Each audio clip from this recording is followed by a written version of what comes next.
Well, hello everyone, it's me, it's Hawk, and welcome back to another video. Today I'm going to do a small, experimental tarot pull using the Muse Tarot, and obviously take what you will with a grain of salt, take what resonates, take what doesn't, leave what doesn't, and, if you hear me reading off the guidebook, it's not that I don't know the meanings, I do, I just have a hard time articulating things from time to time due to my autism, so, I just wanted to clarify that for anyone who is wondering why I may be reading off a guidebook for part of this. It is not because I don't know the meanings, it is because I find things articulation-wise to be difficult at times because of my neurodivergencies.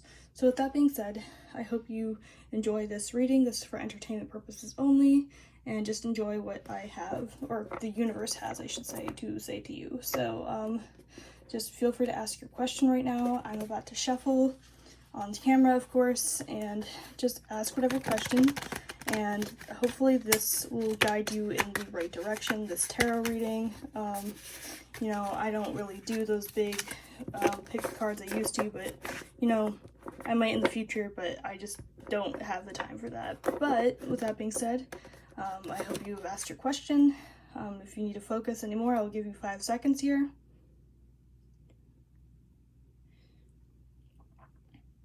Okay, so now that you've asked your question and I've split the deck, I am going to draw. Sometimes I like to flip reverse cards upright, but I still take the reversed meaning initially into account into the reading. So with that being said, we have the Two of Pentacles, and this is initially reversed, so I'm going to have it like this.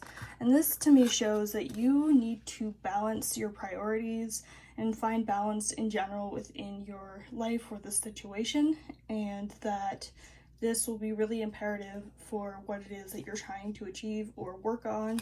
And next we have the Wheel. This is upright, so perhaps this is finding balance and almost like not the Temperance card, but balance within the cycles of your life, the seasons within your life, finding balance, not biting off more than you can chew, because we are heading into spring in a couple months, so don't bite off more than you can chew, or a month I should say, we're heading into spring, so don't bite off more than you can chew, but also find balance. And maybe this is pointing to breaking certain cycles so that you may find balance. We'll see what the next card has to say about that. So the next card we have is the Emperor, which really shows to me you need to take charge and authority in your life and be a powerful powerhouse, a power force in your life, because even if you feel you can't do it, ultimately that power does in many respects lie within. I mean, of course there are situations where things outside of you can happen, but you can always use your own power, your own inner strength, your confidence and the like to really get you through this situation, even if it's very tough. So yeah, perhaps taking charge and breaking those cycles will be what's required to balance out this situation in your life.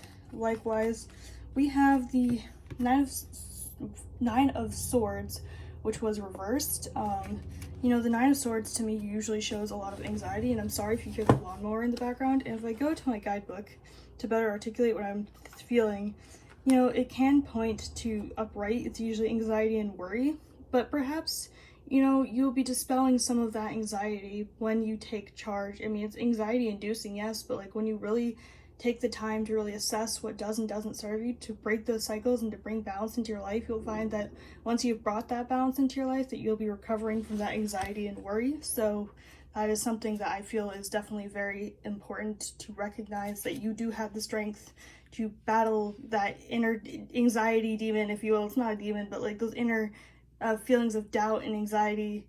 And I get some things can be clinical. I have clinical anxiety, but really finding your inner courage and strength and authority and being confident in yourself and trusting the process that you can balance the situation and break these cycles is important. And I find that I feel like once you break those cycles, you will be a lot more balanced and calm and just more empowered in general.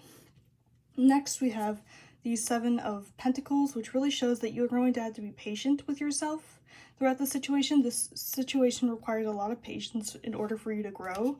So perhaps in order for you to really learn from and break those cycles, you will just have to be patient with yourself, because healing is not linear. I know a lot of people like to think it is. It's really not. So just be patient with yourself, give yourself bear with yourself, essentially. Give yourself some grace because you need it. Because I get that breaking cycles can be hard, but ultimately it's for your own good. And if you're patient with yourself and you don't beat yourself up when you relapse or if you relapse, and just taking that as a lesson and moving forward in the best way possible is going to be ultimately what is best here in this situation. And we have the Three of Wands, which shows that you will be moving forward, and you'll be looking onto new horizons now that you've brought balance into your life.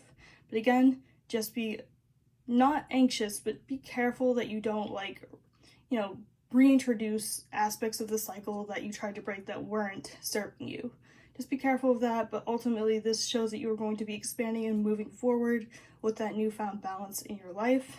And last card, we have the Four of Pentacles, which may show that, yeah, you will need to conserve some energy. You will need to find stability within this situation. Conserve your spoons, if you will. If you're neurodivergent, you might understand, but you know, conserving your spoons, conserving your energy, and really just finding stability in the situation and balance will be for your benefit. So I hope this made sense.